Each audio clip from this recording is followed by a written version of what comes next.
So I had a thought after recording the last thing I was recording, which was that there's a similarity between looking at the issue of what matters, um, devoid of impact, and things that have an impact but you can't do anything about. Um, so, there's the brain in the jar thing, or there's, you know, looking at thought experiments like what if we're um, just, a micro universe in a greater macro universe, or what if we're a macro universe and there's a micro universe that we're unaware of. Those things don't have any impact on what we can do because they're unfalsifiable. I mean, even if,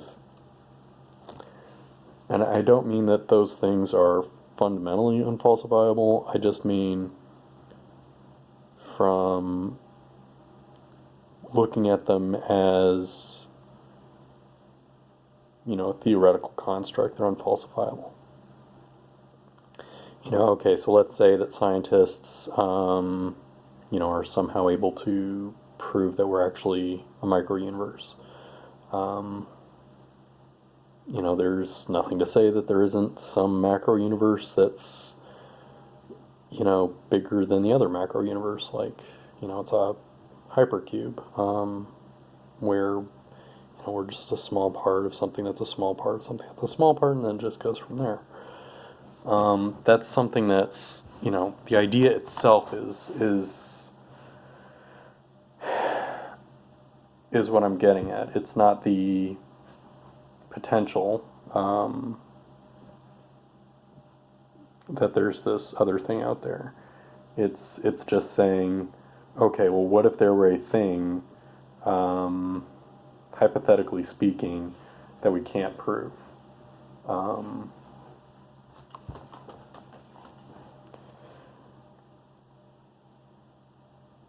And I could be wrong about that. Maybe there's a way of, if you can detect that that you're living in a micro universe, there's also a way that you could detect whether there are an infinite number of macro universes bigger than the one that you're in. Like there's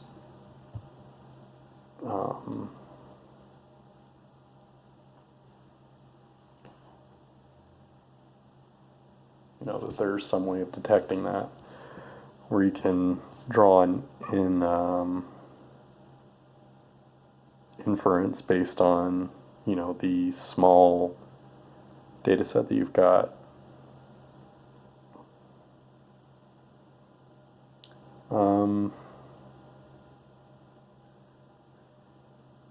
But I guess it's a matter of,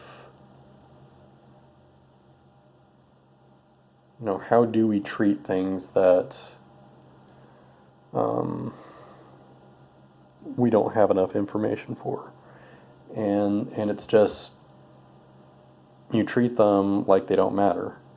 You don't go out with the goal of trying to prove or disprove them. You just wait for the data to come in, or, you know,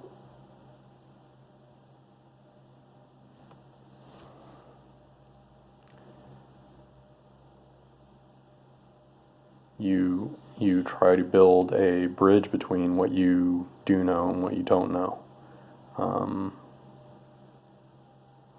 You don't go out looking for a confirmation of what you wish were the case, or what you imagine could be the case.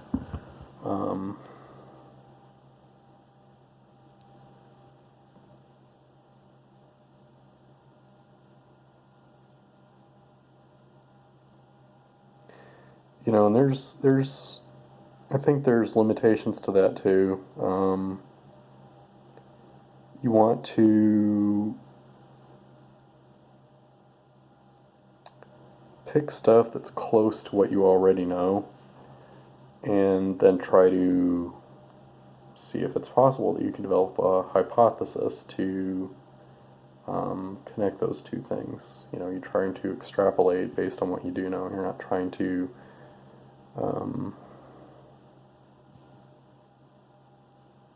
pick some random thing and then draw a line between those 2 points without having anything that would lead you to believe that, that's the trajectory of the information that you've got. I mean, a lot of these thought experiments that we've got, they're coming from fiction. The brain in the jar thing, I'm pretty sure, I could be wrong about this, but I think the popular notion is that it came from, The Matrix, and, The Matrix was based on Shadowlands, which was based on, role-playing games. Or, it was one role-playing game that was part of a bigger role-playing game. It was like Pathfinder or something. I don't know. Right now I'm just kind of talking out of ignorance, making guesses. And the thing of the macro universe or the micro universe, it's coming from Men in Black, and then there's religion, which is just kind of made up out of whole cloth.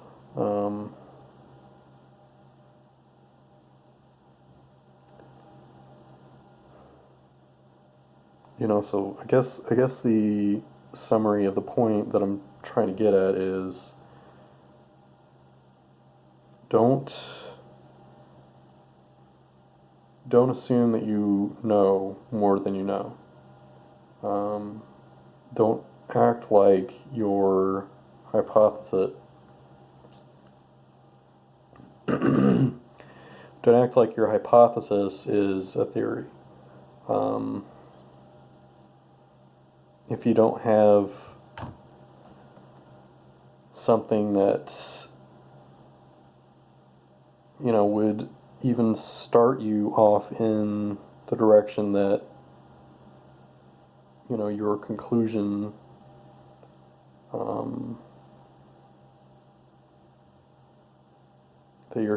is in, you don't go down that road. Don't assume that you can solve the heat death of the universe by saying that there's going to be something after it, or that, we're living in a multiverse, or that we're living in a micro or a macroverse, or, that somehow the heat death of the universe is going to be followed by, a big crunch. There's just no evidence for any of that stuff, and it's just wishful thinking. So, I've already covered all that in my last video.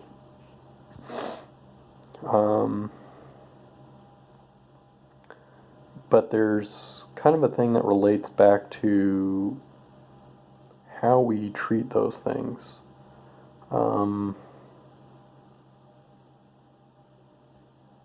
Because there's no evidence that we can do anything to stop the heat death of the universe, it doesn't mean that it's not something that we shouldn't think about.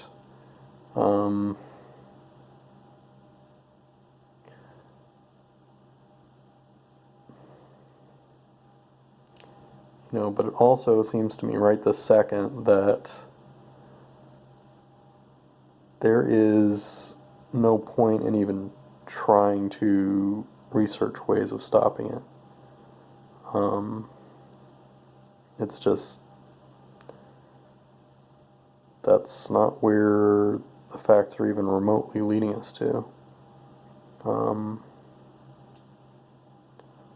The facts are saying this is inevitable. This is going to happen no matter what we do. And this is a fundamental fact about the way that the universe works. it's distressing, it's depressing, it's sad, it's fatalistic, it's, um, gives rise to despair. Um, it's just unfair. It feels like it's not right. Um, it's something that really ought to induce panic in everybody that stops to think about it. Um, because it's like when you're looking at things fourth dimensionally, these kind of problems start feeling urgent. Um, when you step out of the daily concerns that you have, the concern for your own individuality, for your species, for your planet, um, you start to look at the universe as a whole. Um, that becomes a really serious problem. Um, because it's kind of in vogue right now to be selfless and altruistic. Um, and there's also this kind of counter um, or opposing side that's more nihilistic. Um, that are just kind of welcoming of destruction, and there's some overlap between those two because some people think that humans are a negative force in the universe, but at the same time humans might be the only thing that can save it, or at least give it some more time. um, it's I don't think the problems that we face as humans are going to go away just because there's another species that comes along after us. It's like, all right, we've managed to survive until the point of civilization. Now it's a matter of, can we survive past that? Can we keep the world around us from dying? So when you're, if you've got these people that are saying humans are a negative influence because they negatively impact life on Earth, you're still saying that life matters. Some life matters, some life doesn't. To those people. I'm more nihilistic about it and thinking that no life matters because there's heat death of the universe coming. And, that non-life doesn't matter either. That nothing matters because of its ultimate fate.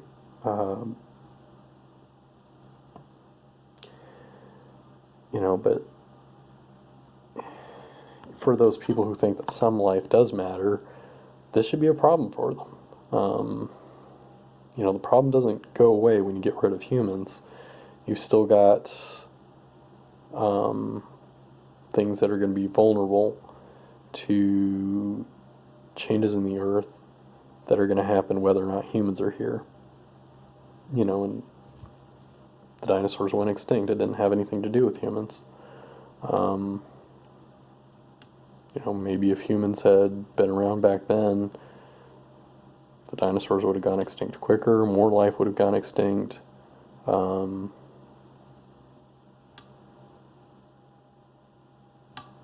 Maybe they could have saved some of the dinosaurs. It's kind of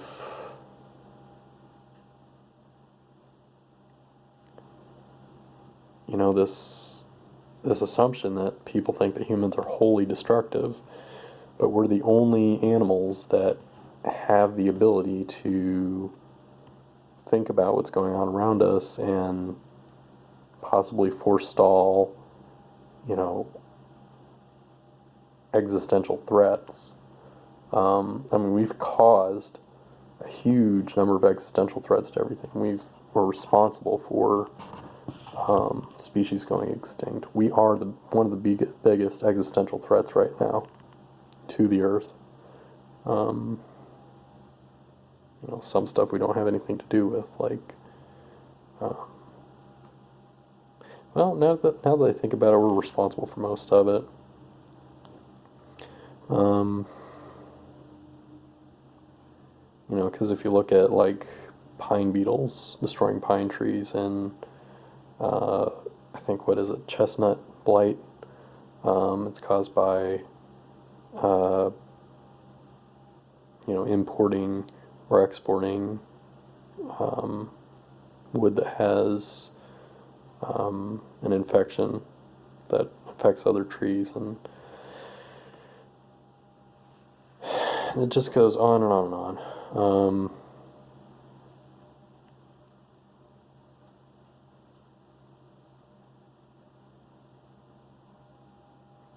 Humans are responsible for poaching and stuff, and so it's hard for me to think of like some kind of natural extinction event that's happening that doesn't involve humans. And I could be totally wrong about that, but it seems like the vast majority are responsible. The humans are responsible for.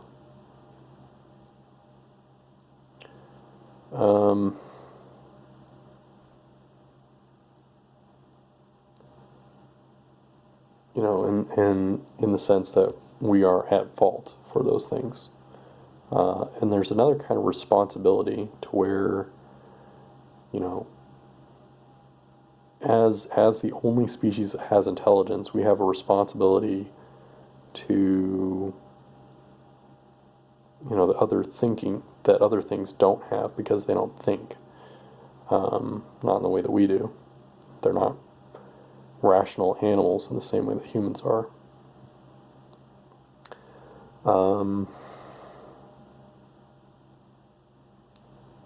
It's like, okay, there are no crows that are trying to take care of keeping the bees alive or trying to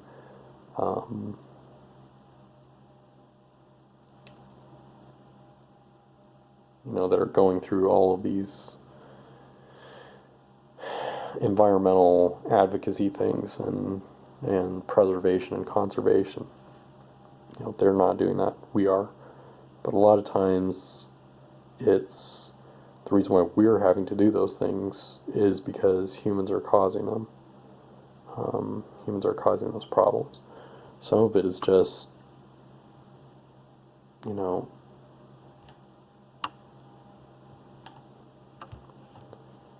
the number of a species has decreased to such a small number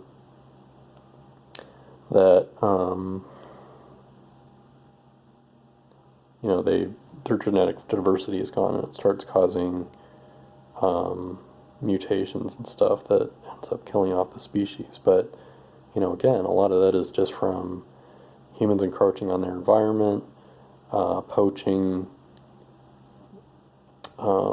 breeding them with other animals that they wouldn't have been exposed to. So you're losing the unique species just because it's getting its uniqueness diluted by one bird getting mated with a different kind of bird, so it's kind of losing its unique traits.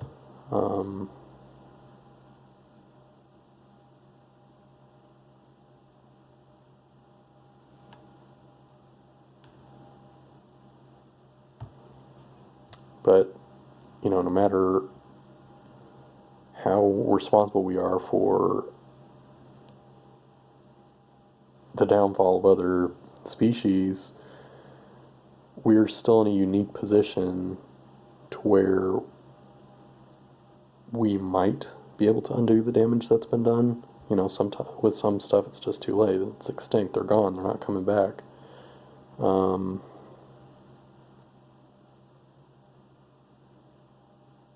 I feel like we have the burden of doing the things that could keep life tenable on the earth.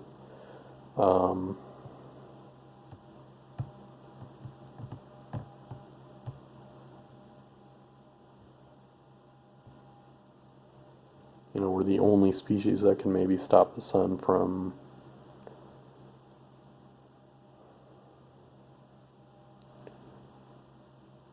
eventually dying, and just expanding to where it consumes the Earth. Because that's what happens with stars. It's like, so in this roundabout way,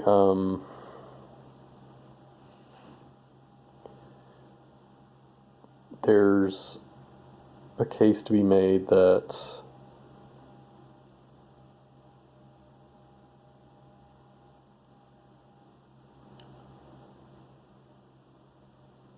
we have a chance at stopping some things, but there's others where we have no chance of stopping. And for those things that we have no chance of stopping, we need to just accept them, and work on the things that we can stop. There's a lot of humanitarian effort that's dedicated towards making life better for humans.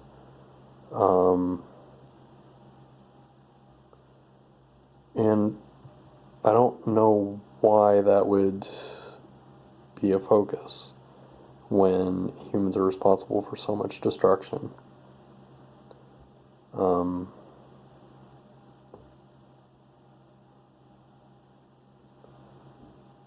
You've got humans that are dying from starvation and disease and war and starvation. Did I ever say starvation?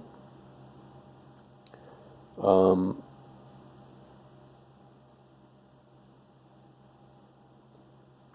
the only reason why we should care about humans is because,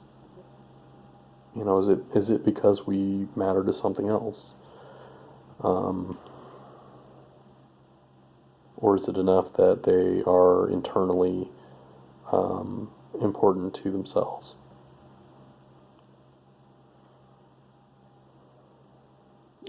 So there's this thing in atheism where, you say, okay, why does life need to be eternal for temporary life to matter? And I'd extend that to saying,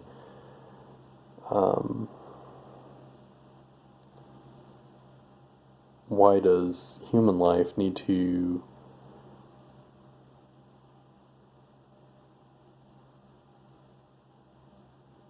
extend, why does what humans do have to extend past humanity in order for it to matter?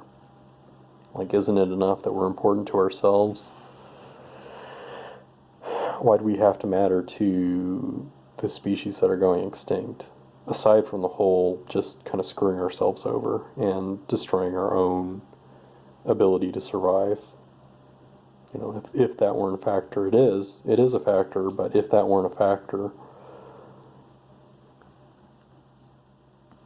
why should we care about other species? Like, what enriching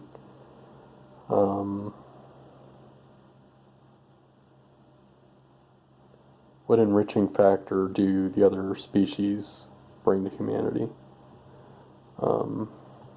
Aside from just being cool to look at and things that we can learn about history from.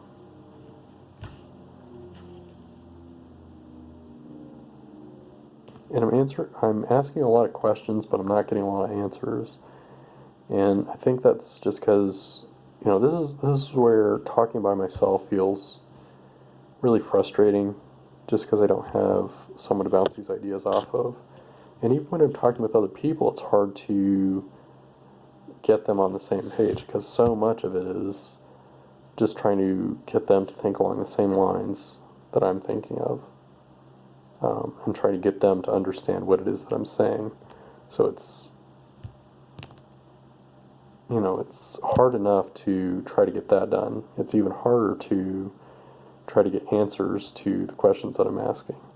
Just because, the way that I'm asking these questions are very roundabout and open-ended questions, and they're very involved, and they cross over a lot of different areas of philosophy, and they kind of aren't exactly well posed.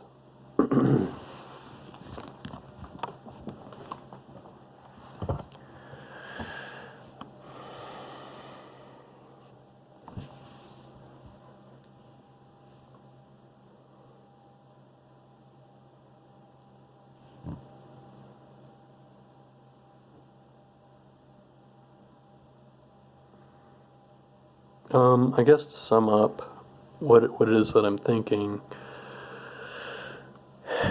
um, I'm basically trying to figure out how things relate to each other and where importance for one thing comes from.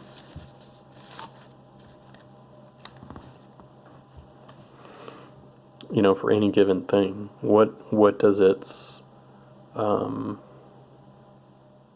what is the source of that thing's importance?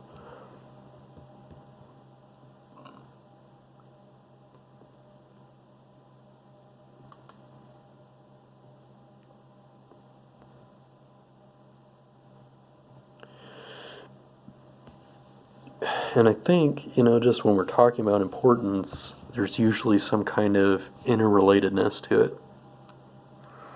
We talk about what is something important to. And a lot of times I think you can just say this thing is important to itself. It's defining its own importance just by existing.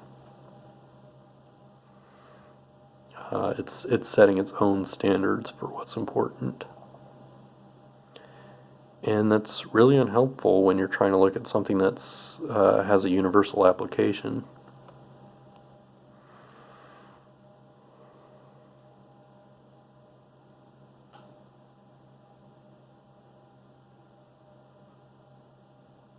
And I'm sitting here and there's just no clear answer for it.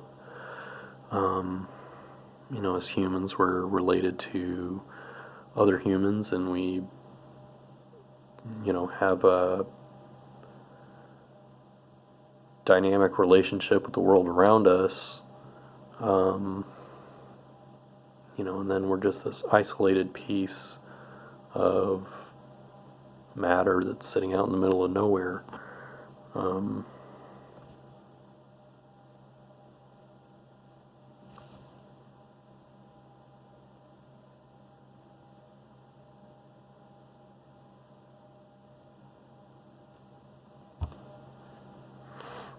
And then you've got all of the mass in the universe, and it's just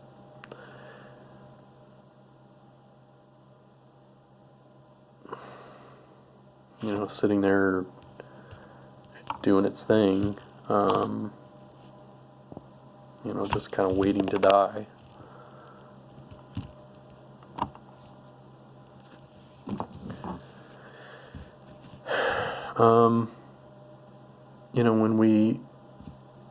When we look at I think it comes down to closed versus open systems. We're living in mostly a closed system, like from an importance standpoint, where the things that are important to other things are closed. They're not important to anything else. So we're making our own meaning, we're making our own importance, we're defining for ourselves what's important. Because we have no importance outside of our own planet. We don't exert any influence on anything beyond, most we've done is send a couple of probes to the outer limits of the solar system, but those are just specks of dust floating in nothing. So, it's just us. And I'm trying to figure out whether we should even try to make an impact. Alright, next video, I'll talk about more stuff.